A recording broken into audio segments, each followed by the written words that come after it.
Hi children, good morning. Today we are going to learn about the textual grammar and vocabulary that was given at the end of the lesson. 6th unit environment A reading. So see here. Wangar Mataya referring to woman groups she says. తన గ్రూప్లో ఉన్న స్త్రీల గురించి మాట్లాడేటప్పుడు ఇలా మాట్లాడుతుంది ఆవిడ. They are the ones who plant, వాళ్ళు మొక్కలు నాటిన వాళ్ళు. They are the ones who cultivate, వాళ్ళు వ్యవసాయం చేసిన వాళ్ళు. They are the ones who produce food. ఇలా పదే పదే స్త్రీల గురించి కొన్ని డైలాగులు ఆవిడ చెప్పారు. ఇక్కడ లెసన్లో కూడా ఇచ్చాడు చూడండి.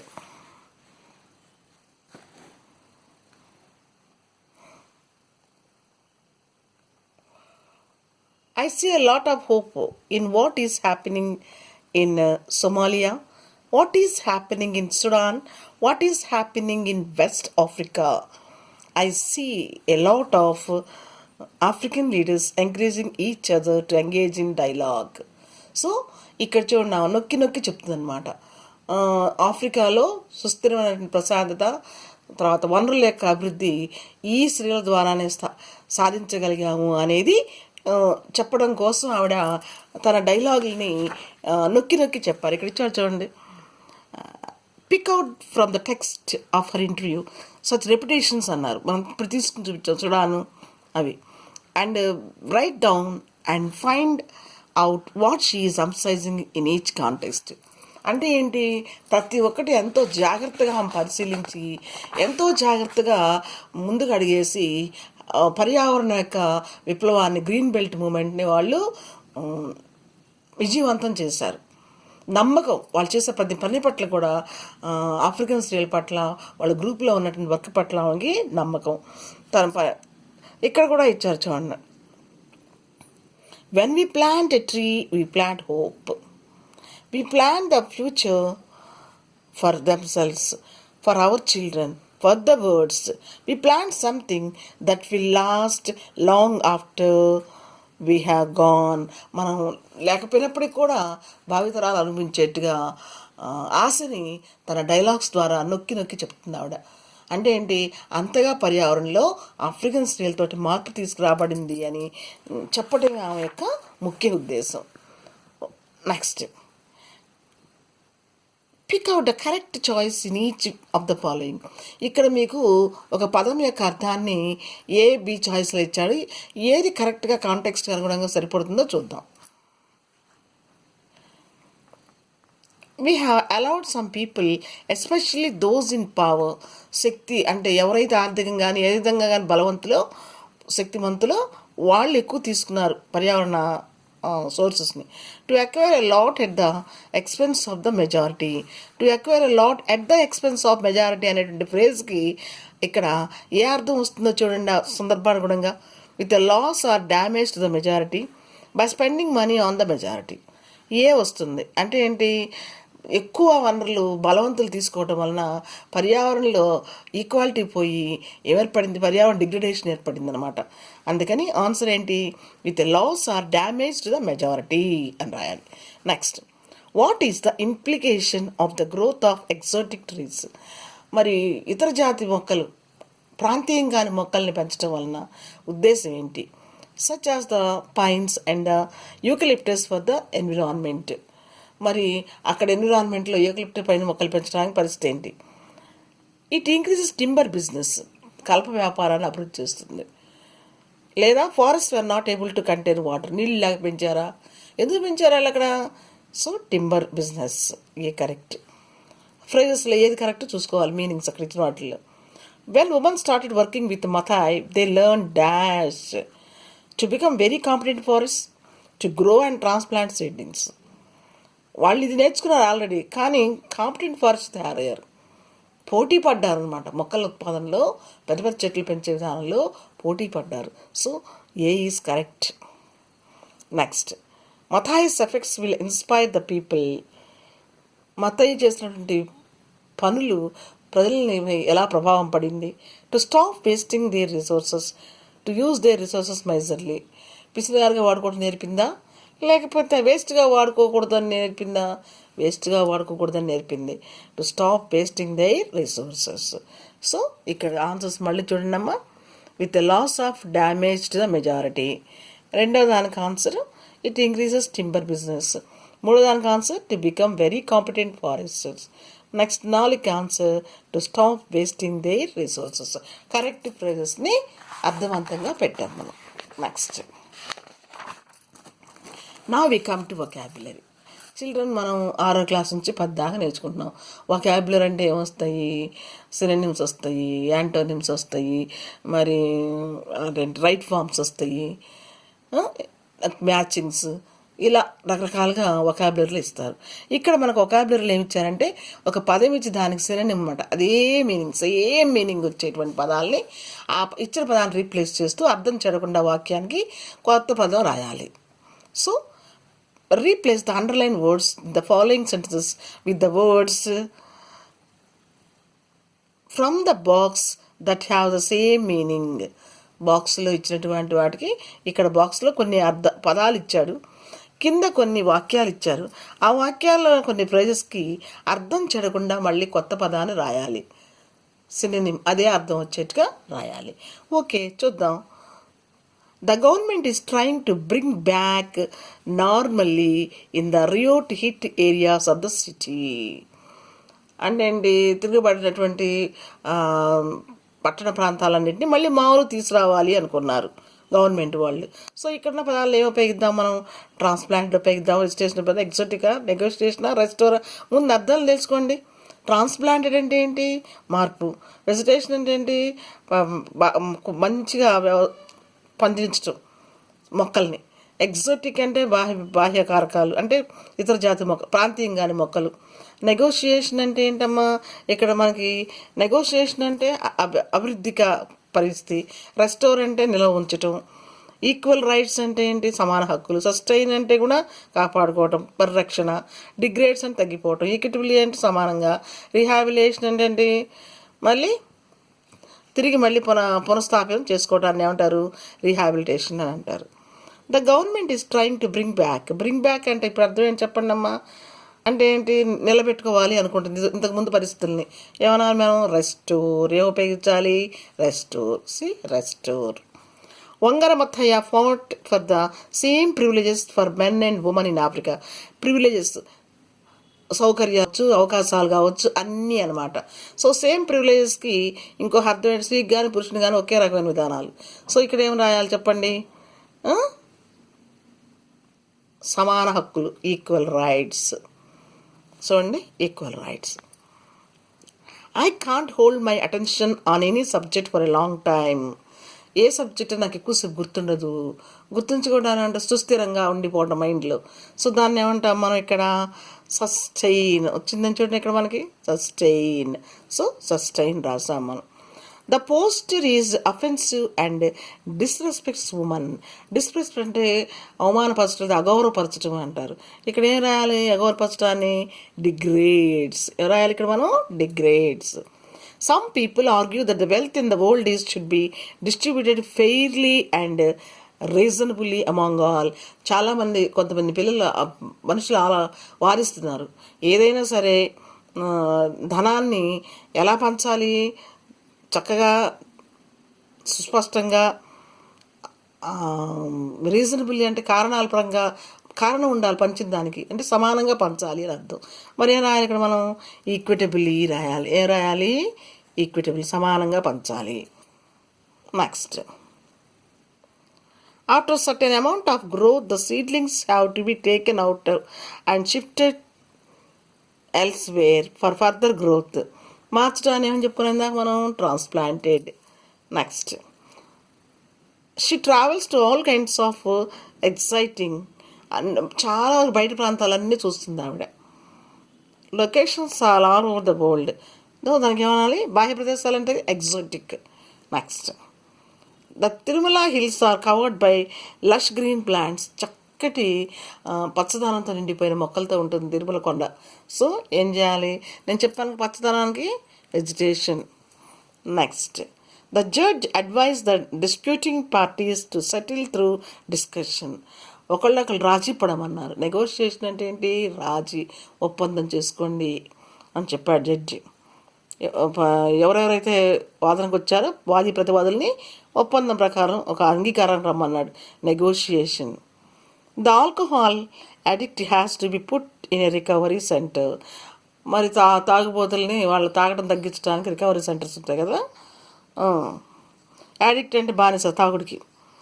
For becoming a normal person, మామూలు మనిషిగా మార్చడాన్ని, తిరిగి మళ్ళీ అది మామూలు మనిషిగా మార్చడాన్ని, తిరిగి మామూలు పరిస్థితి ఏర్పరచడాన్ని ఏమంటామని చెప్పుకున్నాం మనం? రీహాబిలిటేషన్ అని అంటాం. సో మనకి ఇక్కడ పాఠంలో పదాలే పాఠంలో ప్రవేశి ఇక్కడ మనకి కొన్ని ఉదాహరణల ద్వారా అర్థవంతంగా ఆ మీనింగ్లు అర్థం కావటం కోసం వొకాబులరీలో ఇచ్చాడనమాట, సినోనిమ్స్లో ఇచ్చాడు. ఓకే, మళ్ళీ చెప్తా చూడండి. The government is trying to bring back normally in the riot hit areas of the city. Restore రాయాలి. Wangari Maathai fought for the same privileges for men and women in Africa, equal rights అని రాయాలి. I can't hold my attention on any subject for a long time. Sustain. The poster is offensive and disrespects women, degrades. Some people argue that the wealth in this world should be distributed fairly and reasonably among all, equitably. After a certain amount of growth, the seedlings have been taken out and shifted elsewhere for further growth. ఇంకా పెరగడానికి పొలాలు వేస్తామని చెప్పుకున్నాం కదా, transplanted. She travels to all kinds of exciting locations all over the world exotic. The Tirumala hills are covered by lush green plants means vegetation. The judge advised the disputing parties to settle through discussion, negotiation. The alcohol addict has to be put in recovery center. రికవరీకి అర్థం వచ్చేట్టు ఉంది, rehabilitation, మామూలు పరిస్థితి రావడానికి rehabilitation. So synonyms వాడేసాం. Next చూడండి. Read the following sentence and notice the underline words. Wangari Maathai is an environmentalist and has a lot of interest in ecology. చూడండి అమ్మా, ఎన్విరాన్మెంటలిస్ట్ అంటే ఇక్కడ క్లియర్గా ఇచ్చాడు. ఇక్కడ చూడండి అండర్లైన్ పదానికి. In the above sentence, environmentalist stands for a person who concerned about natural environment. పర్యావరణ పరిరక్షణ గురించి కలిగిన వాడిని, పర్యావరణ జాగృతి కలిగిన వాళ్ళని ఏమంటారు? ఎన్విరాన్మెంటలిస్ట్ అంటారు. And wants to improve and protect, దాన్ని కాపాడాలి, దాన్ని ఎలా అభివృద్ధి చేయాలన్న ఆలోచన కలిగిన వ్యక్తుల్ని పర్యావరణ పరిరక్షకులు అని అంటారు. యాక్టివిస్టులు, క్రియాశీలక వ్యక్తులు పర్యావరణానికి అంటారు. నెక్స్ట్ ఇకాలజీ అంటే ఏంటి? ఇక్కడ ఇచ్చారు చూడండి. ఇంట్రెస్ట్ ఇన్ ఇకాలజీ అన్నారు.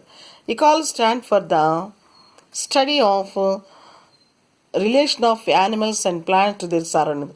పర్టికులర్ ఏరియా, వాళ్ళ చుట్టూ జీవులు తన చుట్టూ ఉన్నటువంటి జంతు వృక్ష జాలాల గురించి నేర్చుకునే దాన్ని ఏమంటారు? సంబంధాలని ఇకాలజీ అంటారు. ఏమంటారు నాన్న? Ecology. So Vangara Maathai is అన్ ఎన్విరాన్మెంటిస్ట్, పర్యావరణం గురించి క్రియాశీలక వ్యక్తి కాబట్టి తన చుట్టూ ఉన్న జంతువులు, మొక్కలు, పరిసర ప్రాంతాన్ని బాగా గమనిస్తారు, పాటుపడుతుంది దానికోసం. సో దాన్ని ఏమంటాం మనం? జంతువులు, మొక్కల పరిరక్షణ ఇకాలజీ ఏమంటాం మనం? ఇకాలజీ. సో ఎన్విరాన్మెంటలిస్ట్ అంటే ఇకాలజీ పట్ల, పర్యావరణం పట్ల శ్రద్ధ కలిగినటువంటి వ్యక్తి, పాటుపడే వ్యక్తి. Next, both the words stand for many words, so they are called as one word substitute. Environmentalist అంటే the person who protect, who care for the environment అనే పెద్ద వాక్యం బదులు ఒకే ఒక్క చిన్న పదం ఆ పర్సన్ గురించి క్లుప్తంగా చెప్పడానికి మనం ఉపయోగించేదాన్ని ఎన్విరాన్మెంటలిస్ట్ అంటాం మనం. అలాగే ఇకాలజీ, జంతువులు, మొక్కల సంబంధాన్ని, శాస్త్రాన్ని ఏమంటారు? ఇకాలజీ అంటారు. మన చుట్టూ ఉన్న పరిసరాల్లోని విజ్ఞానాన్ని తెలుసుకోవటాన్ని ఏమంటారు? ఇకాలజీ అంటాం. సో ఈ మొత్తం వివరంగా చెప్పకుండా సింపుల్గా దాన్ని ఏమన్నాడు? వన్ వర్డ్ సబ్స్టిట్యూట్స్, ఒకే ఒక్క పదం, పెద్ద పదం, దాంతో ఆ మొత్తం వాక్యం అర్థం రావడానికి ఉపయోగించాం.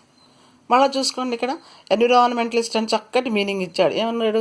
ఏ person who is concern about the natural environment and wants to improve and protects it.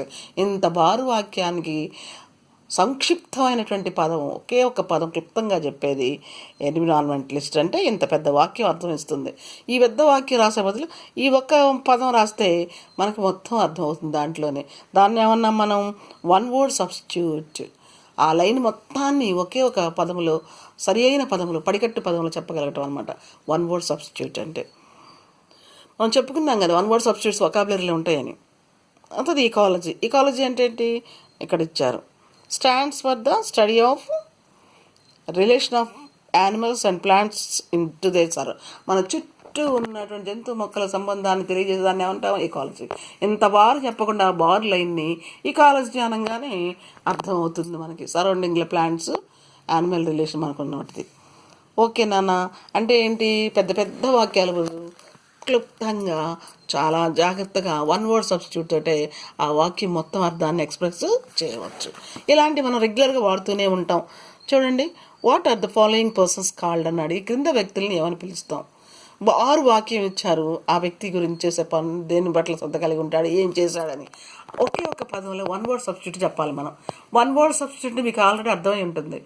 ఆ పెద్ద వాక్యం బదులు ఒక్క పదంలోనే పూర్తి అర్థం వచ్చేట్టుగా చెప్పడాన్ని ఏమంటారు? ఆ పదాన్ని ఉపయోగించి వన్ వర్డ్ సబ్స్టిట్యూట్ అంటారు.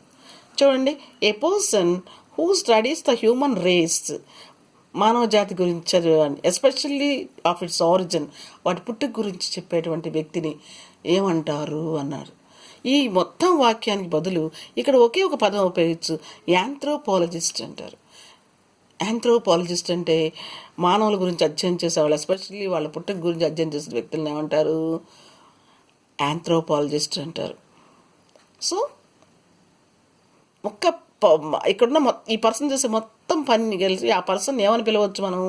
వన్ వర్డ్ సబ్స్టిట్యూట్లో యాంథ్రోపాలజిస్ట్ అంటాం. A person who studies the remains of buildings and objects found in the ground, భూమి లోపల శిథిలాలు, భూగర్భ శిథిలాలు లభిస్తాయి, వాటిని అధ్యయనం చేసే వ్యక్తిని ఏమంటాం? మనం ఆర్కియాలజిస్ట్ అంటాం. మనం archaeologist. A scientist who studies the earth, the origin of history of rocks, భూమి గురించి, భూమిలో సెల్ ఎట్లా ఏర్పడుతుంది చెప్పే వ్యక్తిని ఏమంటాం? అధ్యయనం చేసే వ్యక్తిని ఏమంటాం మనం? జియాలజిస్ట్ అంటాం. ఒకే ఒక పదంతో సబ్స్టిట్యూట్ పదం ఉపయోగించి మొత్తం వాక్యం అర్థాన్ని ఎక్స్ప్రెస్ చేశారు. ఆ పర్సన్ ఎవరని చెప్పేసాం మనం కంప్లీట్గా. చాలా చాలా వివరాలు ఇవ్వకుండా ఒక్క పదంలో అన్ని వివరాలు వచ్చేసారు. దాన్ని వన్ వర్డ్ సబ్స్టిట్యూట్ అంటారు. A person who studies birds scientifically ఏమంటాం మనం? ఆర్నిథాలజిస్ట్ అంటాం. మనం ఆర్నిథాలజిస్ట్.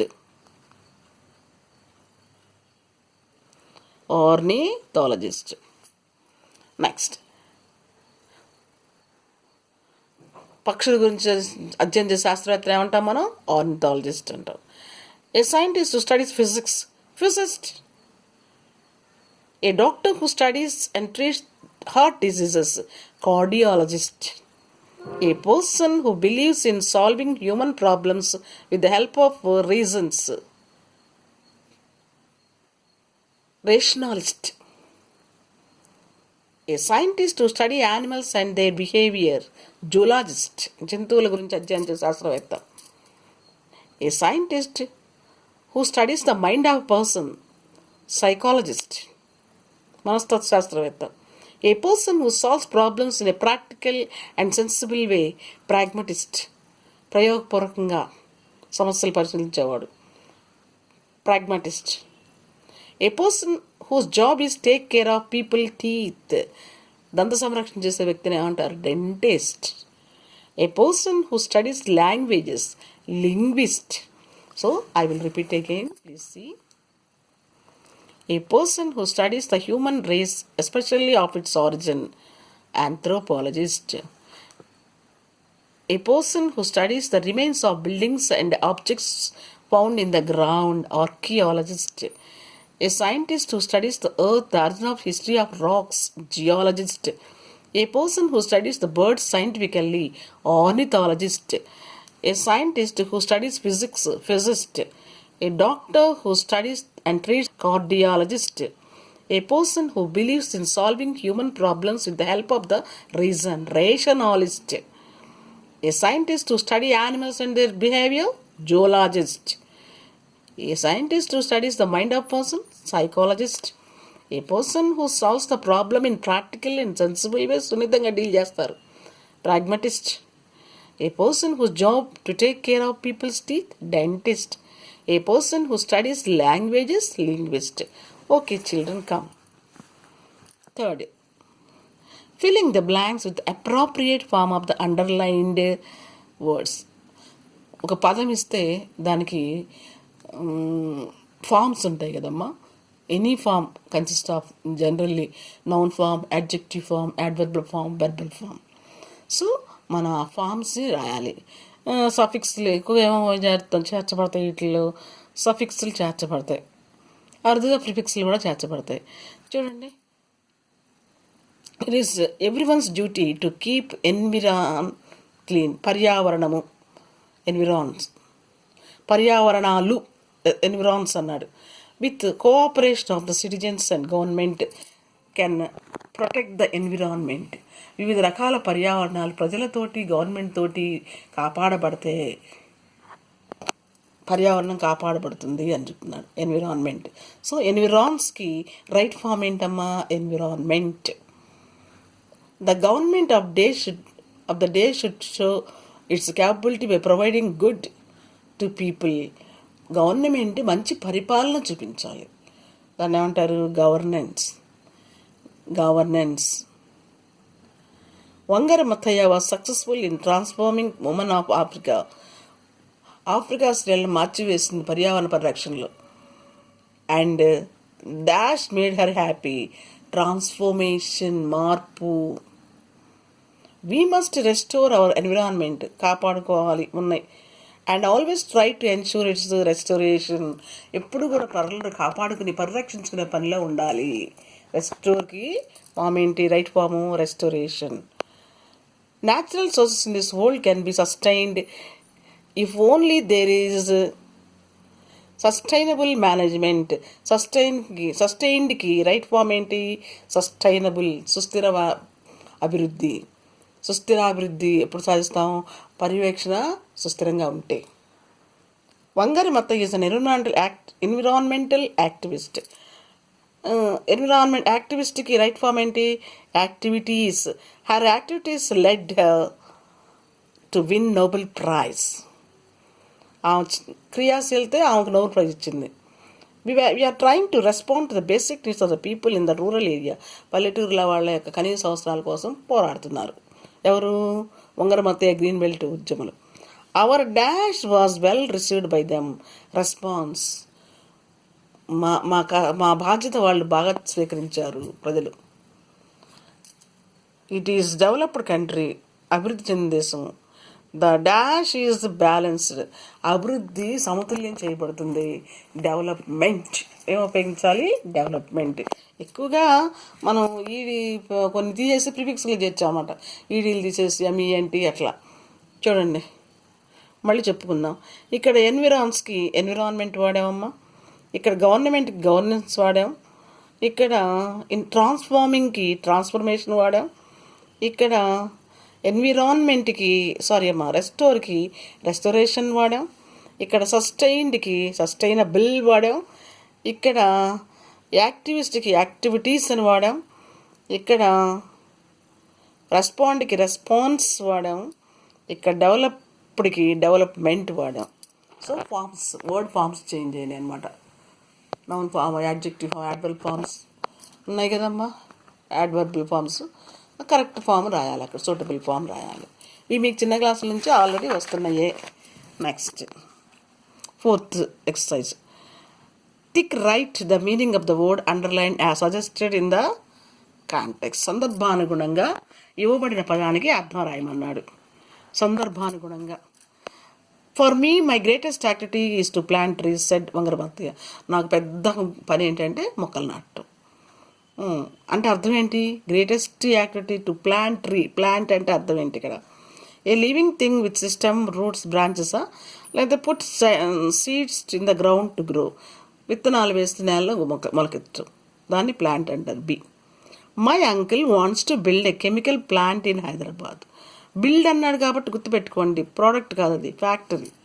కెమికల్ ఫ్యాక్టరీ, మీకు తెలుసు కదా, దివ్య ల్యాబ్ అని ఉన్నాయి కదా కొన్ని మనకి. అవి మొన్న ఈ మధ్య విశాఖపట్నంలో ఫెయిల్ అయింది బాయిలర్. అది కెమికల్స్. ప్లాంట్ అంటారు అది, ఫ్యాక్టరీస్. చూడండి, పైన ప్లాంట్ అంటే అర్థం వేరుగా వచ్చింది, ఇక్కడ ప్లాంట్ అంటే సందర్భానుగుణంగా అర్థాలు మారుతున్నాయి, గుర్తుపెట్టుకోండి. Applicants must have clean driving licence. Clean, complete, never done anything wrong, ఎటువంటి తప్పు ఒప్పులు లేని, అంటే ఇంతకుముందు ఎక్కడ యాక్సిడెంట్లు కానీ అవేం లేకుండా ఉండే లైసెన్స్ కావాలి. Never done anything wrong. So clean అంటే అర్థం, మామూలుగా శుభ్రత అంటాం, కానీ ఇక్కడ సందర్భానుగుణంగా ఏమొచ్చింది, never done anything wrong. He thinks that he should either resign or come clean. చేసిన పనికి రిజైన్ అయినా చేయాలి, లేదా ప్రక్షాళన చేసుకొని రావాలి కరప్షన్ని, లంచగొండితనాన్ని. ఏమని అర్థం వస్తుంది ఇక్కడ, ఫ్రీ ఫ్రమ్ డర్ట్ కాదు, యాజ్ నాట్ కరప్ట్. అది లంచగొండితనాన్ని కరెక్ట్ చేసుకొని జాబ్లోకి మళ్ళీ రీఎంటర్ అవ్వాలి. ఇక్కడ కమ్ క్లీన్ అంటే ఇక్కడ యాజ్ నాట్ కరెక్ట్, తప్పులు చేయకూడదు, మళ్ళీ జాబ్లో లంచం లాంటి పనులు తీసుకోకూడదు. Rest your hands on my, చేతులు నా షోల్డర్ మీద వేయమన్నాను. ఎందుకు, ద రిమైనింగ్ పార్టా కాదు, సపోర్ట్ కోసం, ఆధారం కోసం. సో ఇక్కడ రెస్ట్ అంటే అదా సపోర్ట్ అని అర్థం వస్తుంది, కాంటెక్స్ట్ సందర్భానుగుణంగా. All our hopes rest on you. ఇక్కడ మా అందరి ఆశలు నువ్వే అంటే depend. A publisher note says all rights reserved. Reserved means authority, అంటే అన్ని హక్కులు అథారిటీ చేయబడ్డాయి. I want this parcel to be sent right way, completely, కరెక్ట్గా. He knew this was the last hope of winning. Last అంటే చివర, final. This last thing she need was more and more work. The only remaining part అనాలి, మిగిలి ఉన్న పని. So మళ్ళీ again we will repeat. First one, put seeds in the ground to grow. Second one, a factory. Third one, never done anything wrong. Fourth one, as not correct. Fifth one, support. Sixth one, depend. Seventh one, authority. Eighth one, completely. Ninth one, final. 10th one, the only remaining. మీకు ఇప్పుడు అర్థమయ్యే ఉంటుంది. సందర్భానుగుణంగా అర్థాన్ని బట్టి మనం పదాలని రాసాం. మనకి ఇచ్చినటువంటి వర్డ్కి సందర్భానుగుణంగా కింద మనం ఈవెన్ చాయిస్లో అర్థాలు తీసుకుని రాసాం. Thank you.